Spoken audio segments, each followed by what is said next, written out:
That bird with feathers of blue is waiting for you back in your own backyard. You'll see a castle in Spain. All right, good evening and welcome to the Mob Museum. My name is Jeff Schumacher. I'm the Senior Director of Content here at the museum, and it's great to have such a nice crowd considering all the sports events tonight people could be checking out. I will start, as I typically do these days, by encouraging you to, after the program, to visit the Speakeasy. Some of you already know about the Speakeasy, very well acquainted with it, but for those who haven't seen it yet, you're in for a treat. It's in the basement of the building, and it's open until midnight, so you could be here long after the program is concluded. Our subject this evening is the late, great Kirk Kerkorian. Kerkorian is a wonderful subject for a number of reasons, not least of which is his critical role in the transformation of Las Vegas into a metropolitan area of more than 2.2 million people today. Kerkorian was among the very small handful of people who could envision a big future for Las Vegas. He invested in this town during times when many others declined to take that risk. As our speaker will explain, Kerkorian was not a mobster, far from it, but he operated at a time and within a milieu in which he could not avoid rubbing shoulders with mobsters. Somehow, to his credit, he navigated those waters without getting too close to the mob or hurt by the mob. Our speaker has written the first comprehensive biography of Kerkorian, and it's a rich and diverse stew of stories about a very private man. It's also an important book if you're interested in the history of Las Vegas. I encourage you to acquire a copy of this book after the program and have it signed by our speaker. Our speaker is a veteran investigative reporter and editor who worked for 36 years for the Los Angeles Times. He's been recognized with numerous journalism honors, including an Overseas Press Club Award and a Gerald Loeb Award, and was a finalist for the Goldsmith Prize for Investigative Reporting. He's the author, and we probably should have him come back and talk about this another time. He's the author of At the Devil's Table, the untold story of the insider who brought down the Cali cartel, which was the basis of an 80-episode Spanish-language television series. He also was a consultant for season 3 of the Netflix drama Narcos, great show. His first book, Delusions of a Dictator, was based on exclusive access to the secret diaries of the former Philippine dictator Ferdinand Marcos. Over his long career at the LA Times, our speaker produced groundbreaking reports on subjects ranging from, and I'm going to list some of these, oil tanker safety before the Exxon Valdez disaster, to the menace of Al-Qaeda before September 11th, 2001. He tracked international arms merchants across Europe, documented secret U.S. support for terrorists in North Africa, traced shipments of Soviet-era cargo planes to South American drug cartels. Few of those stories, he insists, were as challenging as finding the real Kirk Kerkorian behind decades of privacy. Please join me in welcoming William Rempel. Thanks, Jeff. Well, thanks very much, Jeff. And it's a real treat to be here. I've spent I've spent months and even years doing work here in Las Vegas in other courtrooms, looking up records and data. But this is such a wonderful location, such a wonderful venue, and it's not nearly as musty as most of the courtrooms I have to work in. But thank you for the invitation, and it's a pleasure to be here. I want to tell you a little bit about Kirk in this, and we'll focus on some of the mob-related stories. But I want to start by telling you a little bit about how this project came to be, because I didn't know Kirk. I never met Kirk. I didn't know any of Kirk's people. But when he died in 2015, his obituary got big play in the New York Times. and an editor from HarperCollins read that. I like to think that she was reading it on the paper version of the New York Times, by the way, and drinking a cup of coffee in the morning. It's the way papers should be read. But she was struck by this obituary. Her name was Julia Chaifetz, and she was she found a lot of wows in this story. This is a long piece about Kirk's life, and it just had one wow to her after another. Starting with the fact that he was a self-made billionaire who started so poor. He was as far from the Forbes list of richest people as you can be when you start. His family was evicted off the family farm up in the Bakersfield area when he was 5 years old. And for years after that, they were always one step ahead of the landlord, because they could pay the rent for a few months and then they couldn't. So Kirk was the new kid in school all across Los Angeles for years and years. I happened to have a similar experience, and my dad didn't become a billionaire, but he did move a lot, and we had the occasional eviction. So I did identify with Kirk early on, but Kirk's experience was so similar in that regard. He was. Then she found another wow was the Kirk's boxing career. He was an amateur boxer. He won about 30 of 33 fights. He never got knocked out. He was small, a welterweight, but he was scrappy. And his big dream in life as a kid, as a teenager, was to one day have his name up on the marquee at the Madison Square Garden, fighting for a title.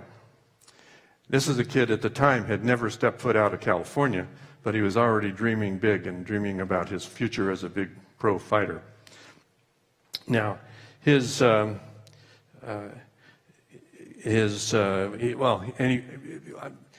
so different from most of the tycoons of today. Think about how many billionaires from Silicon Valley have ever been held the title of amateur welterweight champion of the Pacific Coast, for instance. I mean, think about the Bill Gateses or the Warren Buffetts, for that matter. Kirk was the scrappiest guy around. Anyway, his beginnings were taught him how to survive. He was, in this obituary, she also learned that he was a daring aviator. Kirk was a World War II hero. His experience. He was saved from the boxing ring by the fact that he discovered airplanes. His brother, Nish, who had a place here in Las Vegas for many years, Nishan's nightclub, but Nish had been a boxer. As he's an older brother, he's a boxer, and he had some cognitive difficulties. He had brain damage from his days in the ring. But Kirk was still determined, because in those days, boxing was bringing money into the family, and in small amounts, $4 or $5 a match, in his amateur role. But Kirk discovered airplanes when he took a ride with a friend who was taking lessons and out over Alhambra in Southern California, and that was the beginning of his first big love affair. So when World War II came along, by then he had learned how to fly, and he joined the Canadian Royal Air Force Ferry Command. I don't know if anybody here's ever heard of the Ferry Command, but it operated as a delivery service, taking fresh off the factory floor fighters and bombers from Canada to Scotland to serve the RAF in the war effort. This was a treacherous time. Keep in mind, this was, I don't know, it was maybe 20 years after Lindbergh made a big deal out of flying over the North Atlantic. Well, these guys had to do it with the new planes every couple of days. And there were thousands of them during the war that did this. And the polar route, which we have today, is, and it's been mastered by the fact that we have so many great navigational devices. We've got satellites, we've got radio wave systems. In those days, they had the stars. And so they flew at night so they could navigate over the North Atlantic with the help of the stars. In planes that were so new that even their delivery was often like their checkout flight. It was a test flight equivalent. And about 500 of Kirk's colleagues in this perished in the course of the war. Kirk, what happened is you disappear, just disappear. It wasn't like you crashed and you recovered your aircraft. These planes would go off and disappear in the Atlantic without any trace. So 500 of them died. Most of them, like I say, just disappeared. So Kirk flew for 2 years delivering these airplanes at great risk, and it was at great thrill. He was a man of Kirk's idea he liked the thrill of risk. He liked it in gambling. He liked it in airplanes. He liked it in business. But the aviation part set him apart. For Julia, the editor, this was a great discovery. She found that read about him buying and selling MGM 3 times, the iconic movie studios. And then she came also to the Las Vegas experience, where Kirk 3 times built the biggest hotel in the world. He built the International, was the biggest at the time. He built the first MGM Grand that later burned down. He rebuilt it, and then he built the current MGM Grand. Each time bigger and more impressive. And he spent a lifetime making big deals, became a legend on Wall Street, made fortunes in airlines, resorts, gaming, movies, car making. He was the biggest stockholder in each of the big three American car makers at one time or another. And in the process of this, he often had to outmaneuver the other big financial people. He was able to out-negotiate Howard Hughes, who often was trying to undermine him, Ted Turner, and of course Steve Wynn. Steve Wynn was to Kirk Stevie Wynn because Kirk knew him since he was a boy and was very fond of him. But he also took over the Mirage assets, one of his last big deals about 10 years ago. Now, for a woman like an editor like Julia Chaifetz at HarperCollins to have found someone with all these exciting and different kinds of experiences was particularly stunning, because her first response was, "Who's Kirk Kerkorian? I've never heard of this guy." And this was the case, I think, throughout the publishing world at that time. But that's exactly what Kirk wanted. That he couldn't have asked for a better response. He spent most of his life trying to be anonymous. He valued more than anything his personal privacy. So, for an editor to not know him was the result of a calculated lifetime effort. Now, I knew Kirk Kerkorian a little bit only because I was an LA Times reporter, where he showed up in the business section a fair amount, not personally, but his business interests. And so he was a name in a headline to me at the LA Times.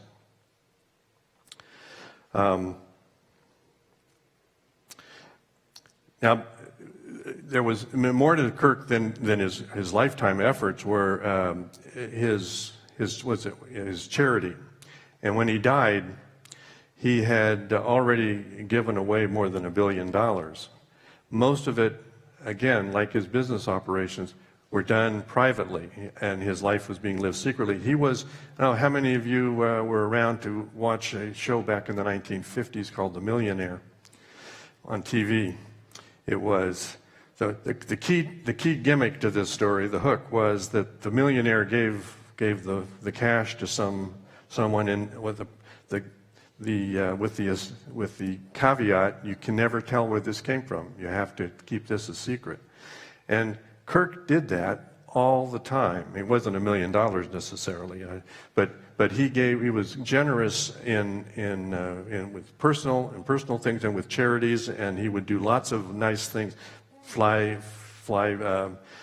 people, celebrities to events for charities, all with the understanding they not only did you not tell anybody, but you didn't throw him any parties, you don't give him tributes, don't even take him to dinner. Just Kirk's opinions about charity were that if you expect anything in return, it's not charity.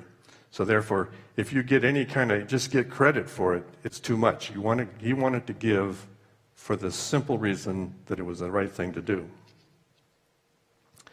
Now, Kirk was, however, with all that privacy that he was seeking, he was no Howard Hughes. He was no recluse. He didn't hide, but he avoided the trappings even of celebrity. He did not travel with an entourage. He didn't ride in limos. He liked to drive his own car, and he liked to drive things like a Ford Taurus or a station wagon sometimes, or a Jeep. He didn't drive Ferraris.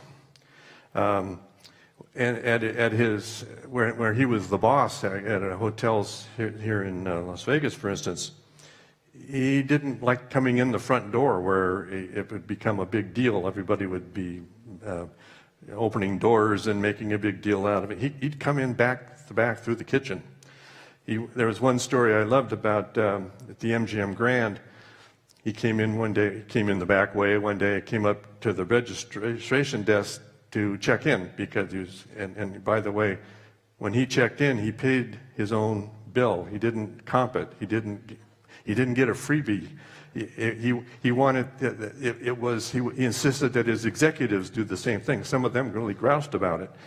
But, so he's standing at the registration desk, and the clerk is busy on the phone because she's having a fight with a boyfriend, and it goes on, and she's trying to say, it's okay, I'll be right with you, please. And finally, because she doesn't know who he is. So she hangs up and apologizes, but then says, and who's the reservation for? And Kirk Kerkorian.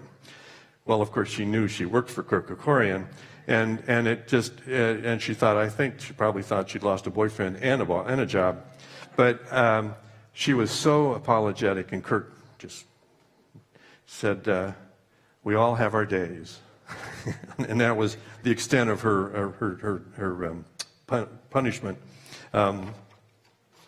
Kirk also, because part of his lack of exposure, I guess public exposure, was that he never gave speeches. He didn't make public appearances. He was pathologically frightened of public speaking. I mean, if he was here tonight, he wouldn't be here. He'd probably be in the darkest corner of the speakeasy downstairs, nursing a scotch and hoping to get out of here before anybody found him. He was that frightened. And he had friends like Cary Grant and Frank Sinatra, just notable performers who were always trying to get him up and recognize him for all of his good works. And he was afraid of that. He didn't even like to stand up and wave. So these are characteristics that helped keep him so private that he barely cast a shadow socially. He also didn't like to talk about himself. He rarely gave press interviews, and he hated to talk about himself. So that's he never put his name on any buildings, none of his hotels. He never put his name on a company. There was never a Kerkorian tower.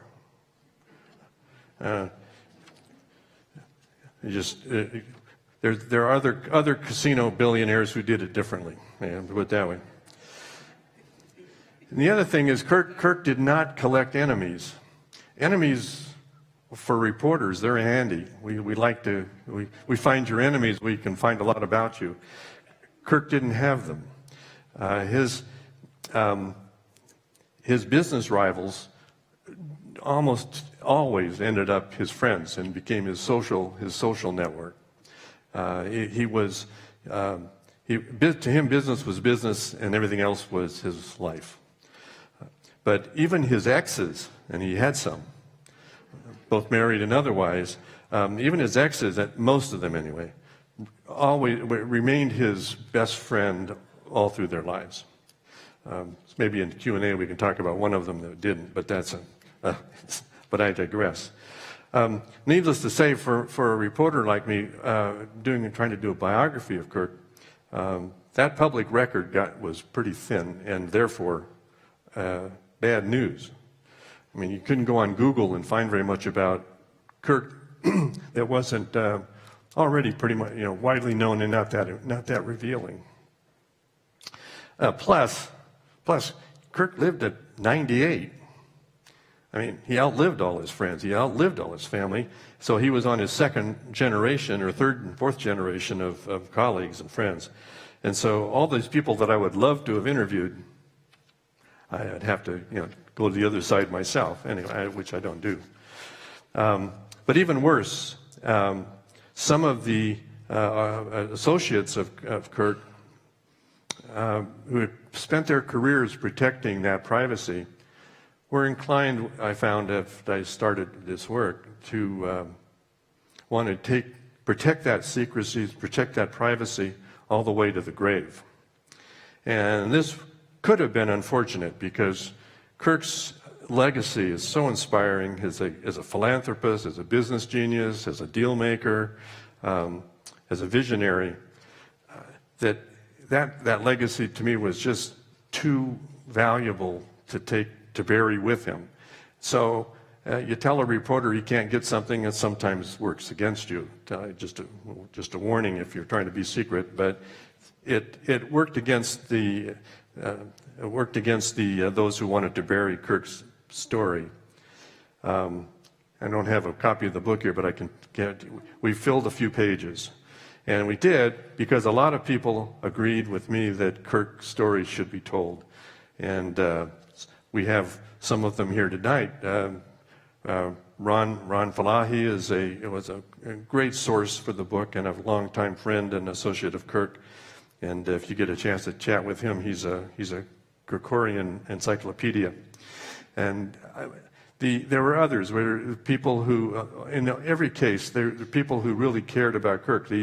Kerkorian's, the loyalty Kirk generated from people who worked with him wasn't something he insisted on. It was something he inspired. Danny Wade, who some of you may know, he's an executive former executive of the MGM company and here in town, and he explained it to me when he said, Kirk took all the risks and he shared all the credit. That's an act of a leader that you can't you don't see everywhere. But Kirk took all the risks and shared all the credit. So his people really loved him, wanted to work with him, wanted to protect him. Thanks especially though to some of the resources here in Las Vegas. We also had some success getting more about Kirk. I'd like to especially give credit to the UNLV library and special collection. It's a treasure of Las Vegas history, gaming history, oral histories from the city fathers are there.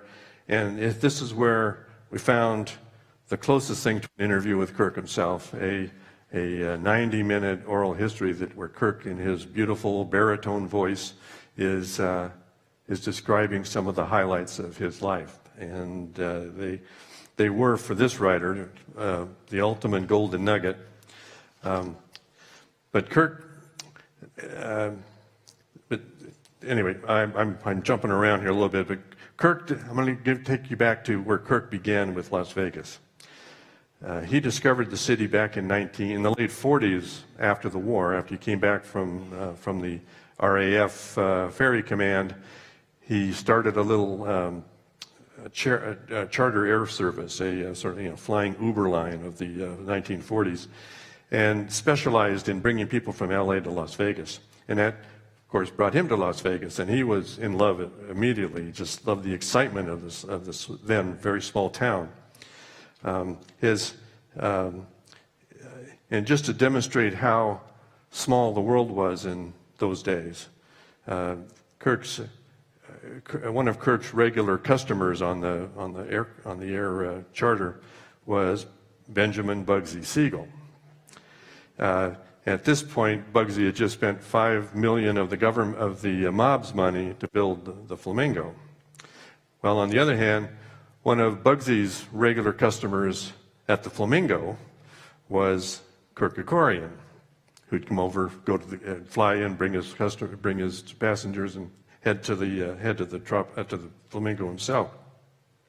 So they were customers of each other.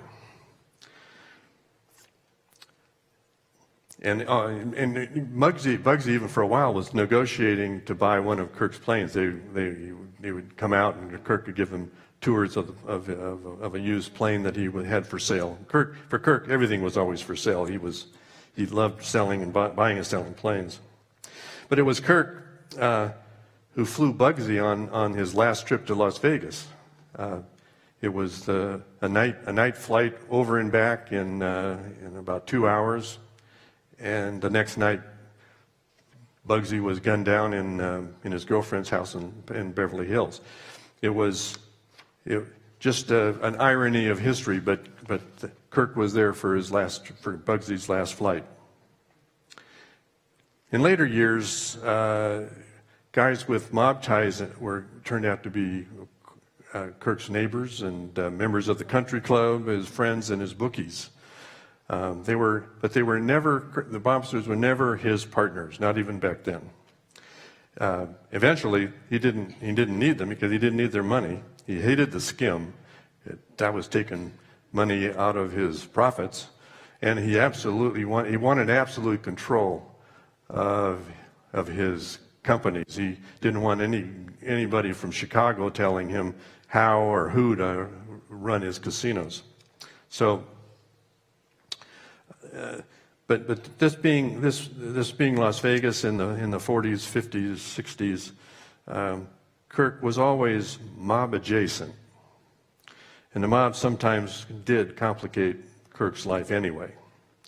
And I'm going to tell you a little bit about one of those before we get we can talk about anything you'd like. But in this case, the seeds of one troubling episode were planted in the early 60s when Kirk's voice was picked up on a FBI wiretap. The FBI was following a bookie named Charlie the Blade, Tureen.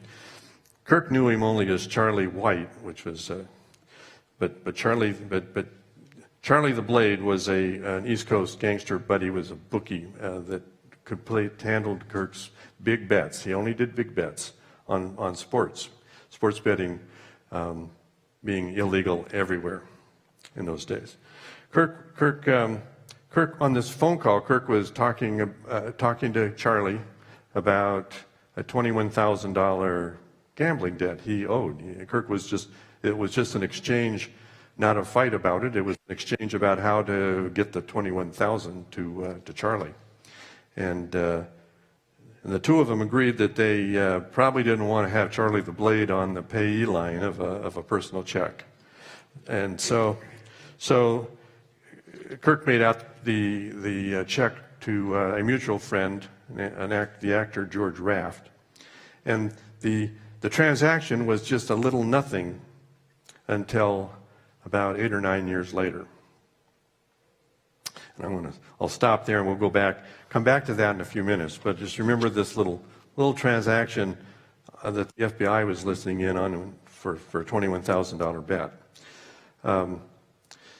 About 8 or 9 years later, Kirk's business fortunes had taken a turn for the best. He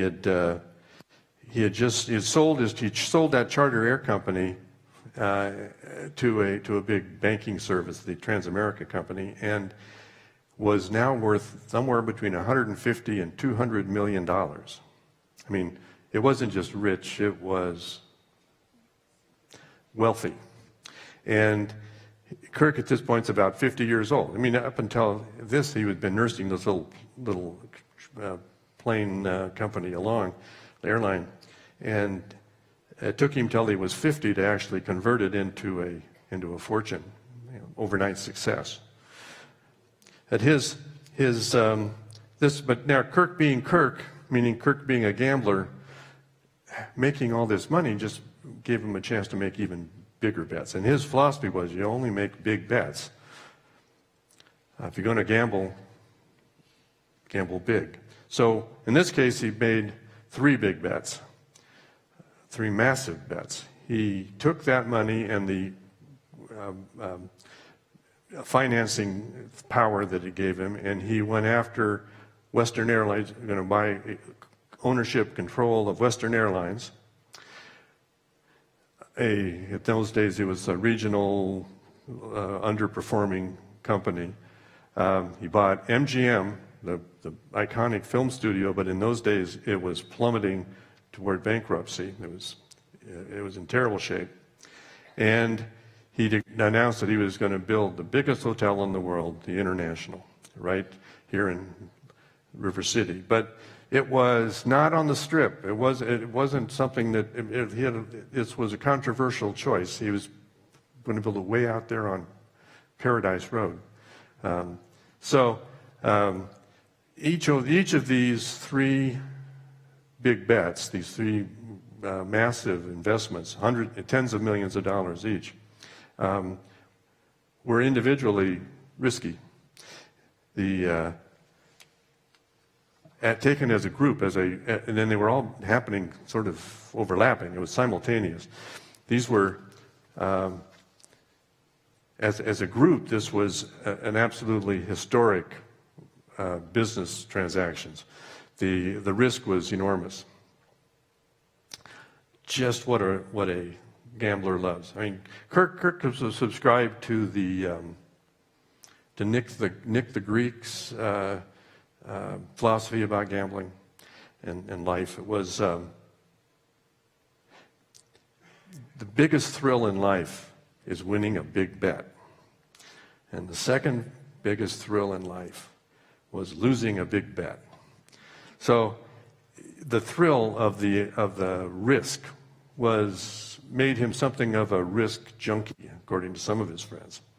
And this was a place where it all came together in one time in 3 places.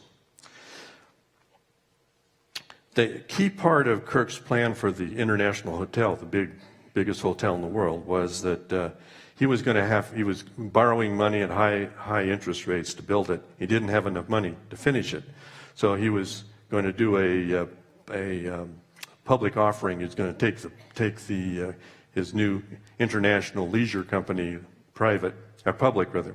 So he needed this hotel to open big, open profitably, open spectacularly, so that it would attract investors. And to help make it more successful, he got Barbra Streisand lined up to do the opening act, and right after her there would be Elvis Presley was coming in. He was going to make his comeback after going off and doing a bunch of bad movies for a while and wanted to get back into singing. So Kirk made it possible. And by the way, every Elvis impersonator in the world owes Kirk his career. What happened to Elvis here wouldn't have happened without Kirk. So I think Kirk is the father of all Elvis impersonators. But he also, for this hotel, he needed to have it ready for guests. He needed to be guest ready instantly. So he had the challenge of how to train a staff of that size. He's had thousands of rooms. There's never been a hotel like this before at this point. So it happened that at the same time Kirk was trying to figure out how to train this kind of size of staff, the Flamingo was running into some trouble. The front guys, the mob front guys that were skimming to and sending the money to Meyer Lansky were running into trouble. The state gaming folks were going to jerk their gaming license. They were going to be out of business. So they were getting a little desperate trying to fight that, and Kirk knew it. So Kirk sat down and did some of his own figuring on this. He had his tendency was to take a napkin or a back of an envelope and figure out how many rooms, how the size of the casino, the kind of play they had, just do his own rough estimate of how much business could be done there. And by his estimate, he could probably turn a profit right away if he bought the Flamingo of about $1 million a year. Well, as it turns out, he didn't know this, but the Flamingo was reporting earnings every year, profits every year, something under $500,000. That's what the IRS was getting. The IRS reports were getting $500,000, $300,000, whatever. So anyway, but they were desperate. Kirk offered them $12.5 million and paid cash. So the mob sold the Flamingo to Kirk. Kirk took it legit. I mean, it was boom. And at least that's how Kirk saw it, because his people started turning in actual profit statements. They gave them the real numbers. And so the first year that Kirk operated as the Flamingo, it cleared a profit of $3 million. This was a shock to the IRS. And they noticed the difference. And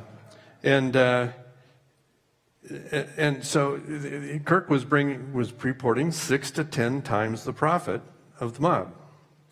And so the government was feeling a little slighted by this. And so investigations began.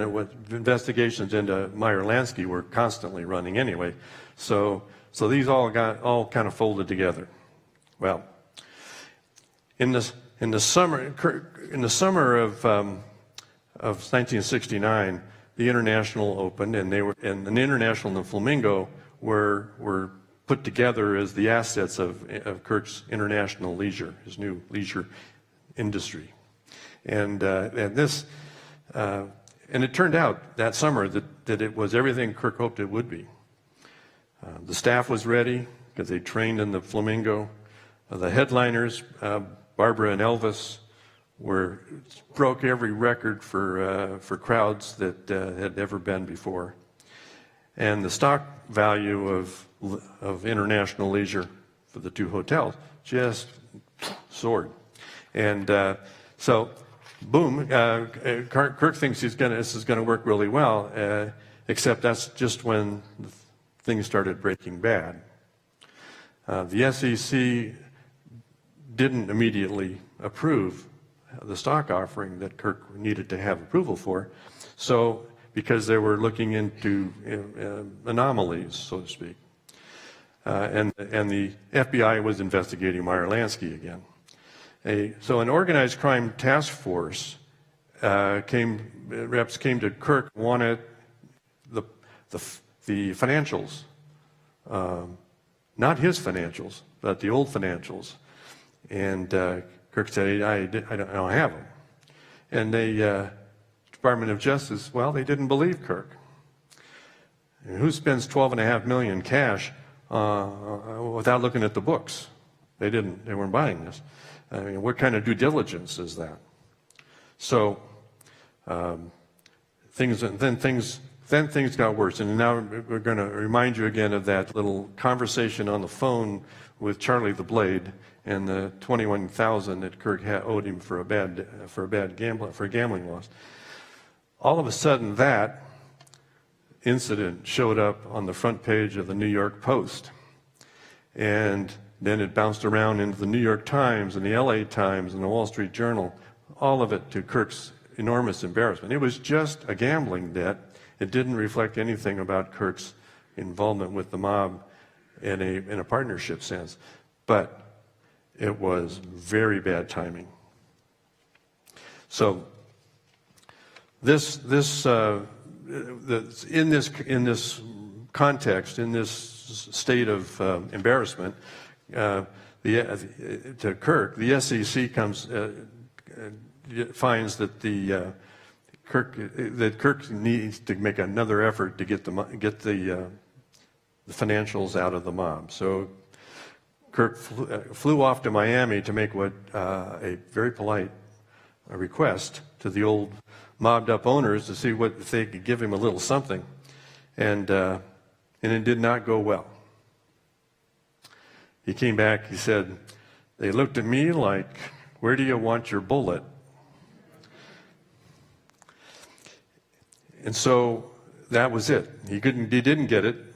There would be no stock offering. Kirk was going to have to start selling things in order to cover all those high interest loans that he was counting on bringing in new revenue for. It was, says Kirk, a real kick in the ass.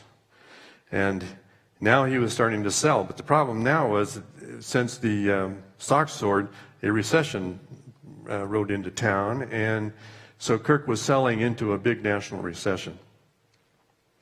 The stocks, Kirk's share of the International Leisure Company, the Flamingo and the International, should have brought him about $150 million,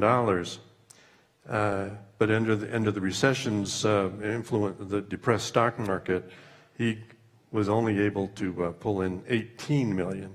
So that's why the International became the Hilton, and it was just a debacle of a lost opportunity.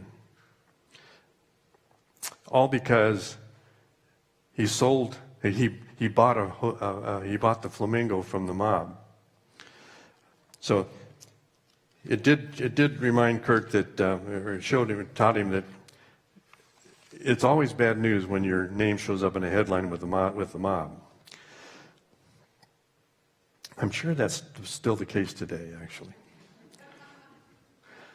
Fortunately, over the following decades, Kirk went on to make billions more. Now, I'm not going to go into all of them. You're going to have to get the book. But Kirk also went on, as some of you know, to transform both the skyline and the reputation of Las Vegas. Kirk helped replace the skim with stockholder dividends. That's what happens now. And he brought boxing to a special place here in Las Vegas too.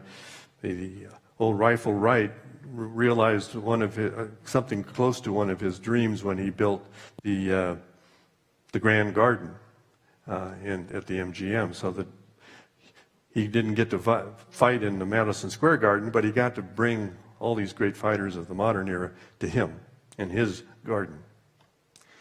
And Kirk is the reason, the very big reason, why tonight here in Las Vegas and here in this venue, the mob is now a little more, in Las Vegas, it's little more than the relic in a museum.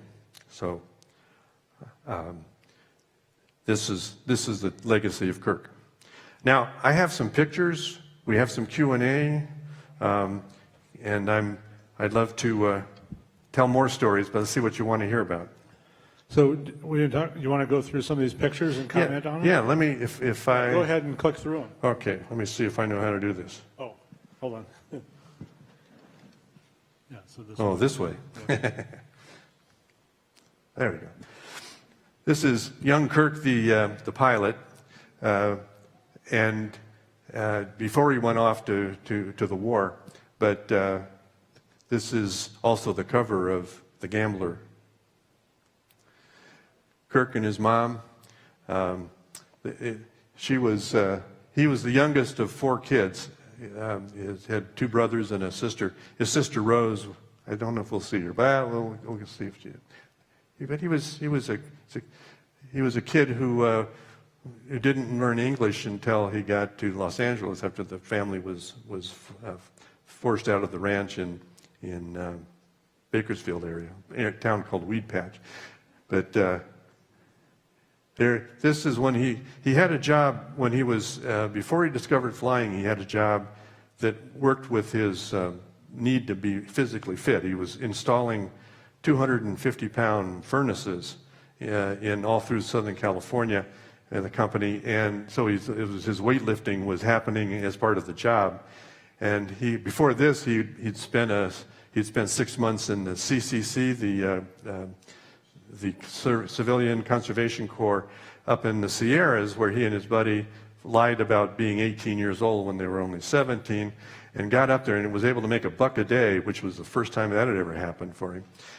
But they had to dig trenches, make trails, cut brush, and came back so buff that he went to MGM and waited out there in the crowd, in the day labor crowd, and they looked at him and thought, "Whoa, guys look strong." They brought him in, and he spent a night actually, moving boulders around in an aquarium, in a big diving aquarium, because they used it for underwater stuff. And he moved boulders around and made his new record, $2.60 for a day. So I just love the fact that about 30 years later, he owned MGM, and his investment was returning about $260,000 a day. Just a little math twist. This is Rifle Wright. Rifle Wright. He had a wicked right hook. It was he jabbed, and then caught you unawares. So that nickname was probably his favorite possession. You couldn't buy it. You couldn't get it anyway, but in the ring, and so he was proud of it, and he could still do it when he was in his 80s.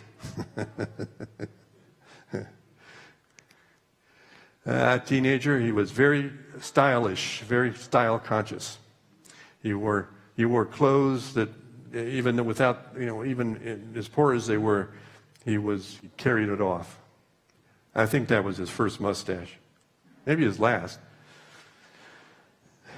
This is more recent. I think this was on his honeymoon with Jean Marie Hardy, who danced at the Thunderbird when he met her. Yeah, pretty good looking. And this is, of course, Cary Grant, and who's the band leader? Ray Anthony. Thank you. Ray Anthony played for everybody, but Cary Grant and Kirk were absolutely great friends. They went on vacations with their families together. They rode horseback together. They double dated when they were both looking for other partners. The International, as it's going up. Has it changed any?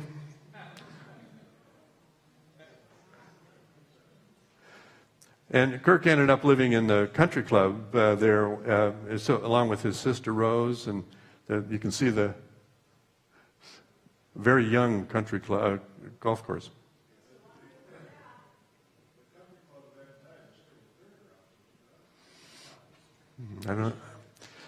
I don't think so. I'm not sure. Yes.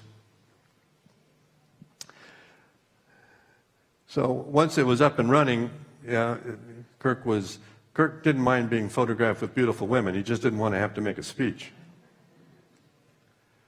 And this is Gene, the dancer from the Thunderbird.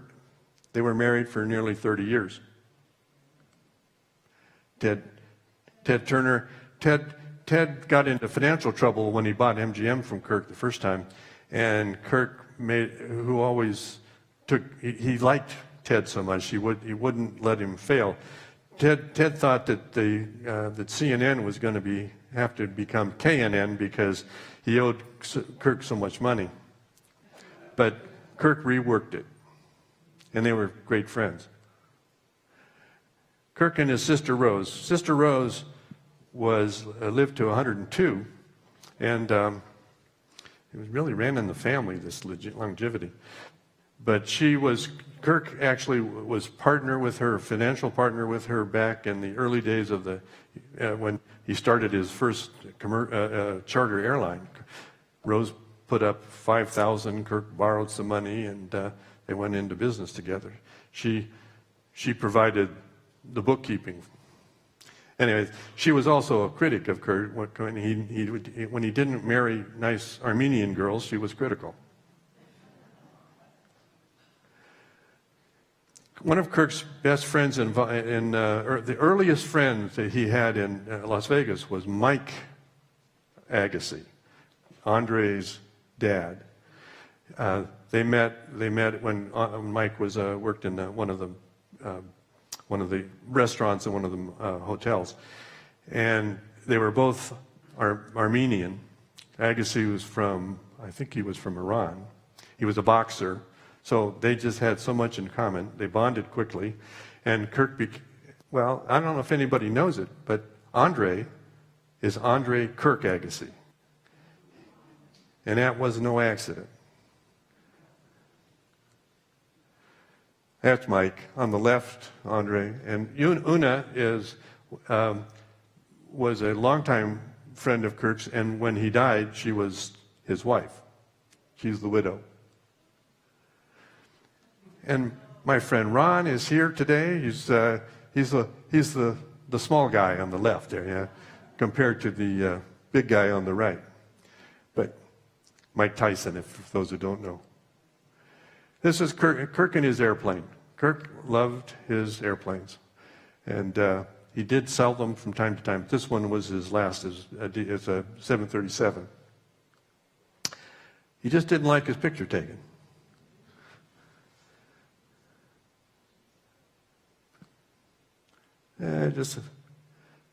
I did interview her. And this is a tribute to Kirk as an Armenian when on the 2 years after he died was his 100th year. Armenia issued a stamp in his honor. They also, more recently, put a statue up to him. Both of these things would have driven Kirk crazy. These would not have been welcome.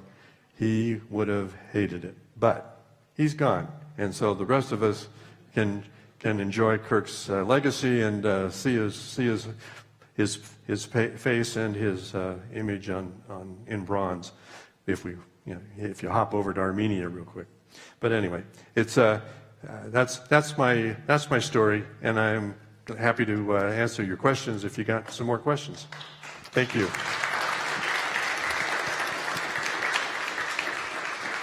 Okay, as always, we want to take questions, and we usually bring around a microphone so that everybody can hear you, and also we record your question more clearly on the video.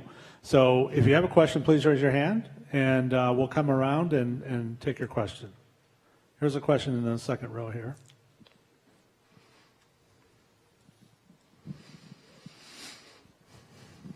Thank you very much.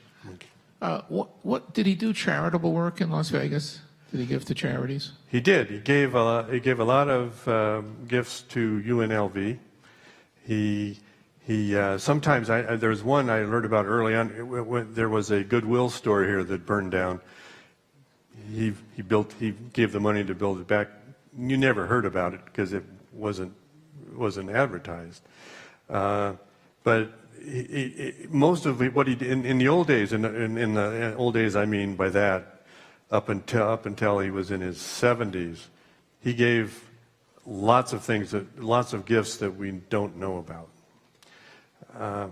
What happened in 1989 or 88 was a massive earthquake in Armenia that devastated the country, and Kirk at this point he had a problem because he was giving millions of dollars to Armenia, but he was doing it secretly, and the Armenian media in America ran stories about what's the matter with him. He's the richest Armenian in the diaspora. Why isn't he helping? Well, he was, but he had all this. He couldn't. By his standards, he couldn't tell anybody. But he realized he had to be given a much bigger way because of the size of this disaster too. So he formed Lindsay Foundation. That was his first time he created a foundation that actually gave money and had to file statements, and it was, but he stocked it with $200 million in his own money right off the bat and kept replenishing. Lindsay Foundation gave over $1 billion to all sorts of charities over the next many years. Now, there was just to give you an example of how Kirk was too, is he became a good friend of Senator Bob Dole. And his wife Elizabeth, who was for a time the president of the American Red Cross.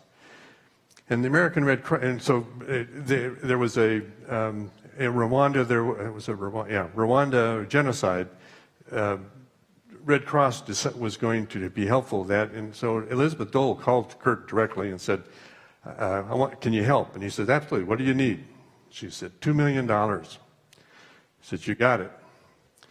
And he said, "Well, and you know a lot of rich people. I wonder if you would mind asking some others to kick in a little bit, help with this too." And he said, Kirk said, "Well, it sounds to me like you need more than $2 million." Then he says, "Well, yeah, really, we need $4 million." You got it.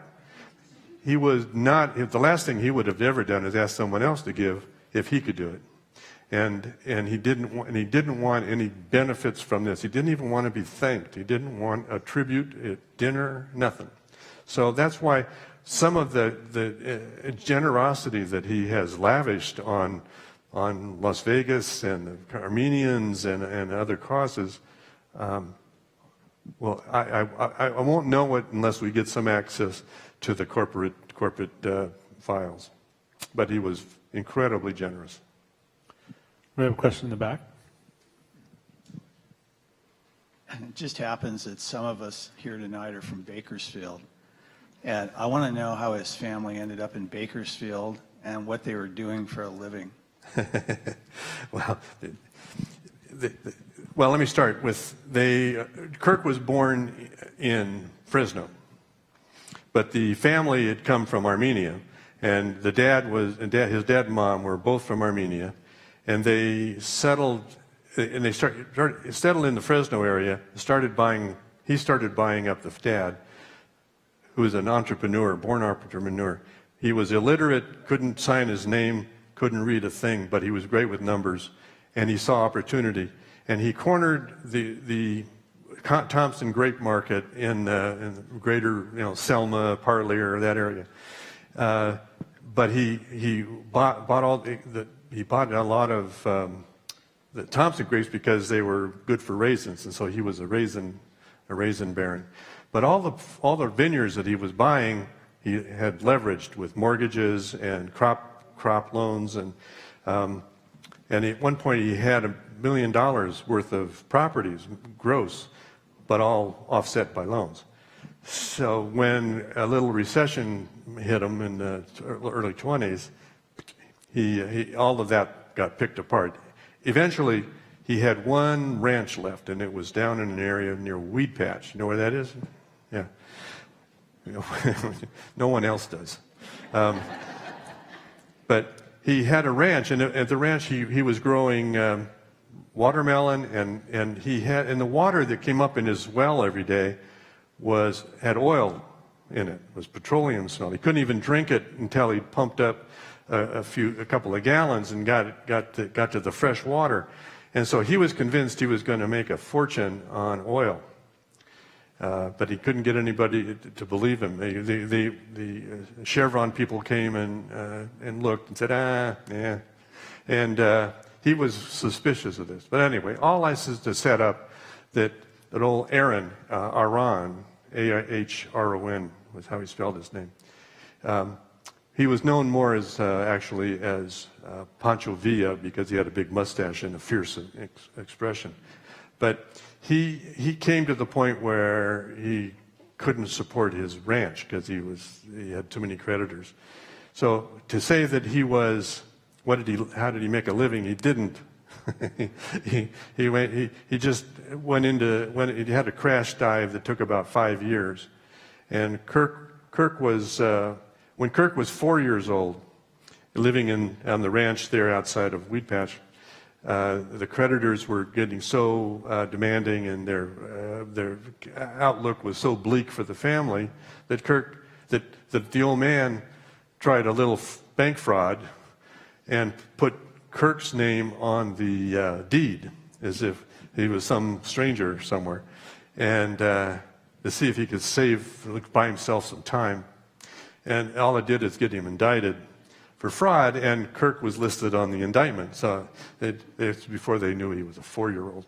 But I guess I don't know if I've answered the question, but he had his father was a character, and mostly through his life a fruit peddler. Yeah. Bill, I have a question. So one of the setbacks that Kirk had during his career was the MGM fire in 1980. But one of the things I learned from your book that I didn't know was the way he handled the situation with the victims. And I just think that's a really interesting thing to share. Yeah, thanks, yes. Yeah, Kirk's, when the fire swept through the hotel, of course, mostly it wasn't the fire that killed people, but it was the smoke and fumes. So there were about 85 guests that were killed, and Kirk was on the scene as soon as possible. And one of the things he wanted to do immediately was rebuild, but he also told his lawyers and his accountants that the people who are victims and their families, they were our guests. We're not against them. We are all together. And so he wanted his legal team to make as quickly as possible to settle fairly.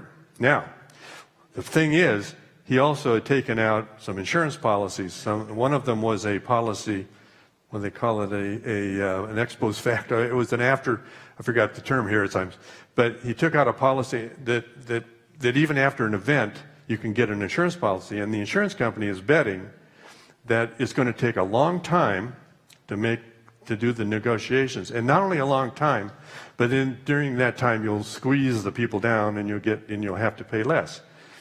Well, Kirk wasn't going to have any of that. He wanted these people were their guests, they're part of our family, and so Kirk's lawyers went out and settled with all of them and settled as generously as he could. Well, the insurance companies turned around and sued Kirk, said, "We're not. You were too generous and too fast." And so this set up a big litigation, in fact, the Mac, was it with Mac Stadium or Mac, Thomas Mac? Yeah, that arena was turned into a courtroom for this purpose, to hold the hearings. But Kirk, he was a gambler, and he figured that a Las Vegas jury deciding that I'm too generous and too fast to compensate the victims was a good bet for him. So it turned out that he sold the MGM Grand after rebuilding it, and what he did there was, because a lot of this litigation with the insurance companies was still pending, he gave all stockholders got more. He took a smaller part of the sale price from Bally's because he was going to take the entire risk of that litigation. If he lost, or if he didn't get the return that he was hoping for, he would absorb that loss. The stockholders of the MGM Grand all got the full benefit of the Bally's offer without any holdback for the litigation. So Kirk, in every sense on that, was doing something that was just unheard of in modern business. Do we have another question? We have one in the back. Go ahead. Yes, and hearing this story, it's refreshing to see everything positive. We're so negative in the world. I never heard anything negative about Kirk. Didn't hear anything negative today. It's refreshing that it's all positive. Am I missing something? Well, we haven't talked about his girlfriend who faked a DNA test. We could get into that if you'd like. But in that case, Kirk was still the most generous guy around. So Kirk made mistakes, and he was a real human. But he was from the old school where a handshake is a contract. Alex Yemenigian, some of you may know him. He's been an executive here in the city for years, but he was one of Kirk's execs. He told me the story of Kerkorian owned the last of the Howard Hughes properties. I guess it was the Sands, yeah, Kirk was selling it, and he put Alex in charge of negotiating because he was his left-hand man then, or right hand. But his Alex got a great offer from a Japanese investors, and said we got a deal. So. And told Kirk about it, and he was all excited to tell Kirk about his success.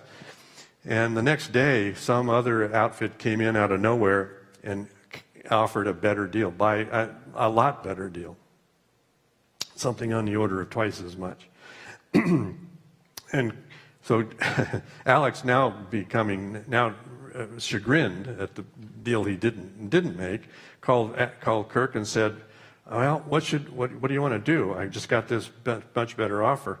And Kirk said, well, did you agree to it?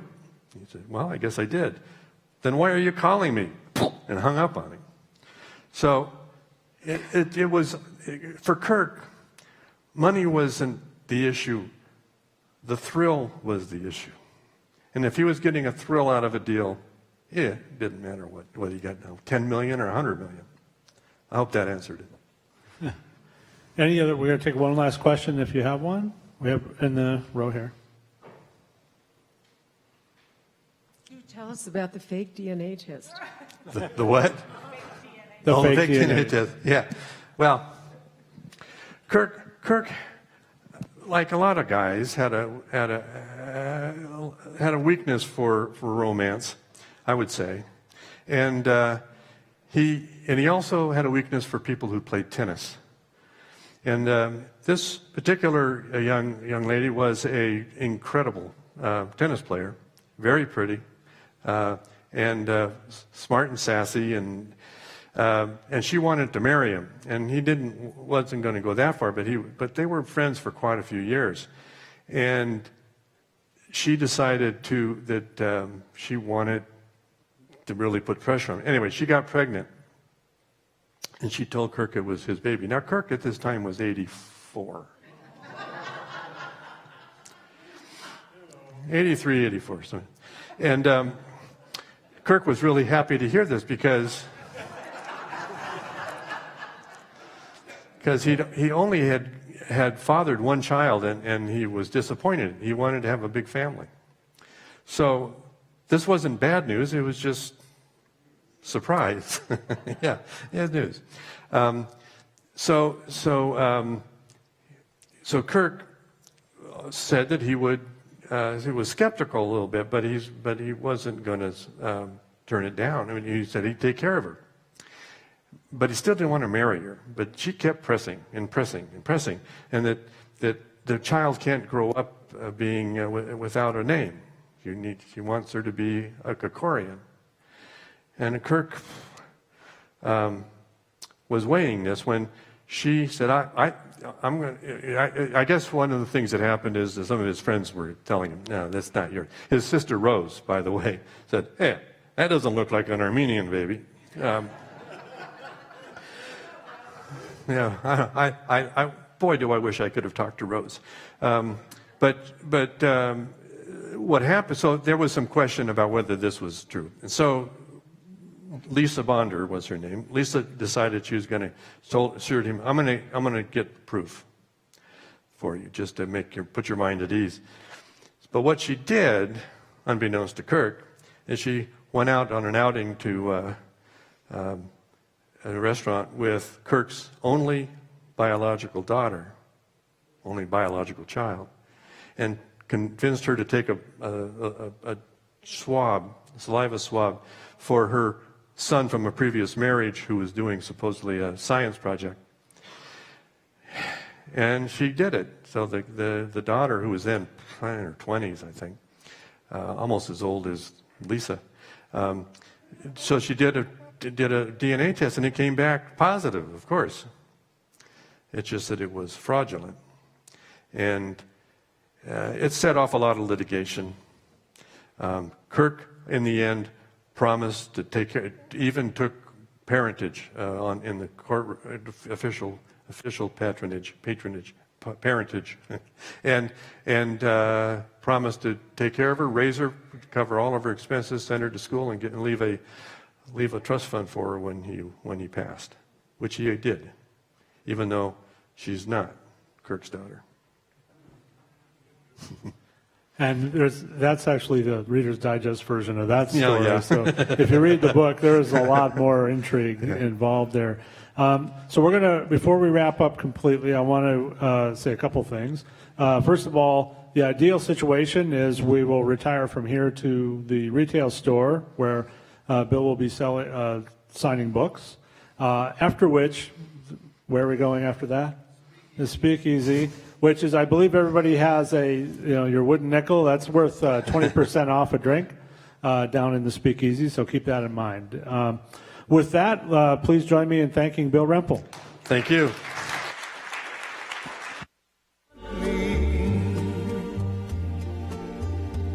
Will you know me? What surprises will you show me? I have young arms.